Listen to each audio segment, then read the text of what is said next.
This is a very interesting gospel, and it kind of comes to question about the role of religion, the role of the church in our society.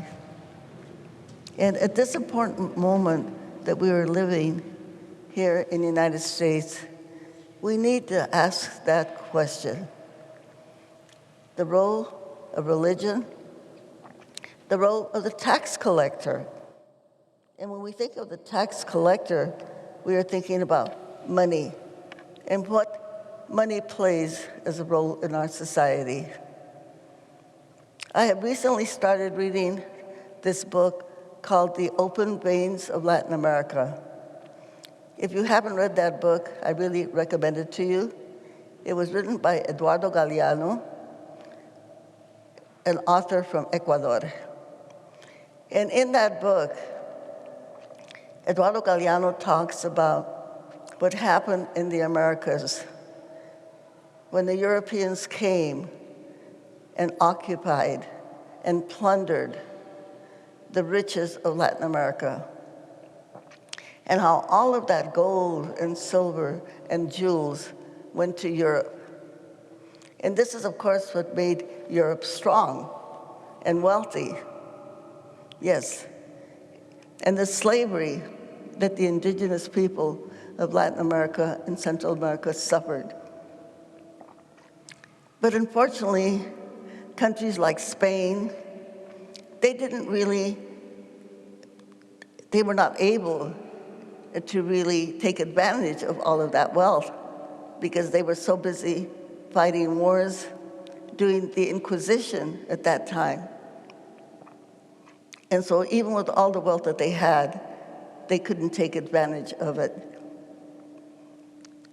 And so we look today and we see what role is religion playing in today's world. We are so fortunate to be here at Grace Cathedral. Here, where the religion here is out to help people, to help the poor, to help the needy. But this is not true, unfortunately, in many of our religions that we see today. Instead, we see many religious organizations that are actually continuing to fight against the poor, against women, against our LGBTQ community. And when we think of our tax dollars, some of them are saying, well, tax dollars should not be used to help people that are transgender, that really want to live a happy life, a human life. No, our tax dollars should not go to help those people. So you might say that this is the crux that we are in right now in our society. Because our tax dollars are those that really pay for the poor, for the children, for everything that we have in our society. And yet we know that in our society, we have people that do not want to pay taxes. We have millionaires and billionaires in our society that do not want to pay taxes. And we think of taxes, and often people think of taxes as a negative thing. But without taxes, we would not have our police departments, our fire departments, our social services, our health services that we receive today. Yes, a lot of people have complained in California about the increase in taxes on our gasoline. But I think many of you may know that in 2024, here in California, all undocumented people in California are going to have health care under our Medi-Cal system. And so when we think, is that a good way to spend our tax dollars? I think we all have to agree yes, because we know one thing that thank you. One thing that the pandemic taught us is that we all have to be protected, and the only way that we can be protected is if all of us are healthy. The other thing that the pandemic taught us is that the only way that we're going to have a safe and humane world is if all of us work together. And yes, that we share the tax dollars that we have. Now, many people say that they're against socialism. Well, taxes are a form of socialism, because when we all pay taxes, then we know that the people that are the most needy are going to be taken care of.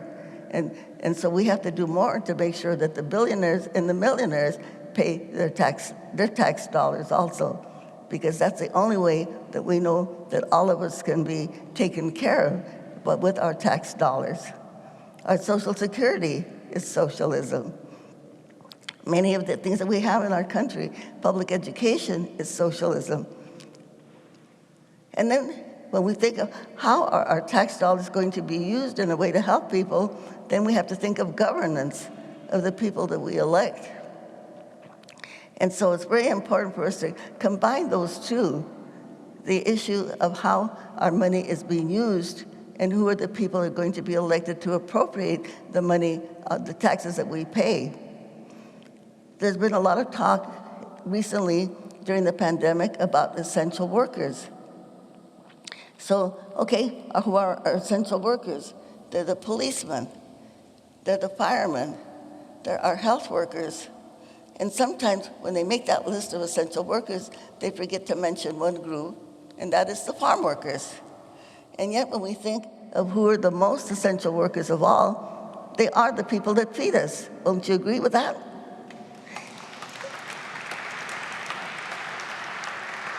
And yet when we see the wages that the firemen get and health workers get, these are not the same wages that farm workers get.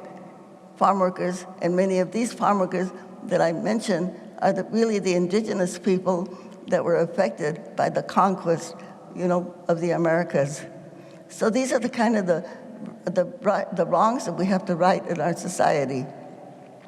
But the only way that we can do that, again, is with good governance and the people that we elect to represent us.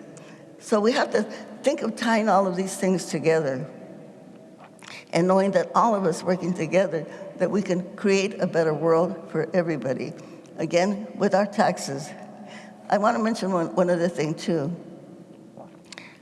We know, again, when we talk about the rise in gas prices, and people are using this as a political weapon during this election period, do we really have any kind of control over our gasoline prices? No, we don't. Because unfortunately, while we have a democratic society, our democratic society does not control the economy of our country. A lot of people are blaming the president. They're blaming people in Congress for the price of gasoline. But really, we do not own our natural resources in our society. And I don't know how that happened, how some private corporations were given the right to own our natural resources, our oil, our water, our electricity. So these are the things that need to be changed. But the only way that we can change that is when all of us as citizens come together and demand the changes. But many of us feel that we do not have the power to do that. That is somehow now not part of our power. But we have to change that, because we know that in other countries that is very different. And so why is it that in the United States of America we do not have free college education for every person here, like they do in Europe or in some parts of Latin America, like in Cuba, which is a small country that has an economic boycott by the United States of America, yet every person in Cuba has a free education, then they have free health care for every single person. And we know right now there's a lot of discussion about the forgiveness of student debt, and some people are against that because some people would like, I call them the haters, would like people in our country to remain ignorant and not to understand that they have power, and using these cultural wars to divide us. So we have to think very seriously of what our power is to make these changes that we need in our society, so that we do not have to have people that are homeless. So everybody can be taken care of, regardless of their status, their income, and economic status.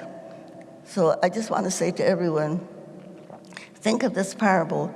think of this lecture that we had today from the Bible about the Pharisee and the tax collector. And we have to think, what do we have to do to make sure that we can have this equality that we need, and to understand that we are the ones that have the power to change it? Si se puede. Thank you very much. Thank you for having me here today. Thank you.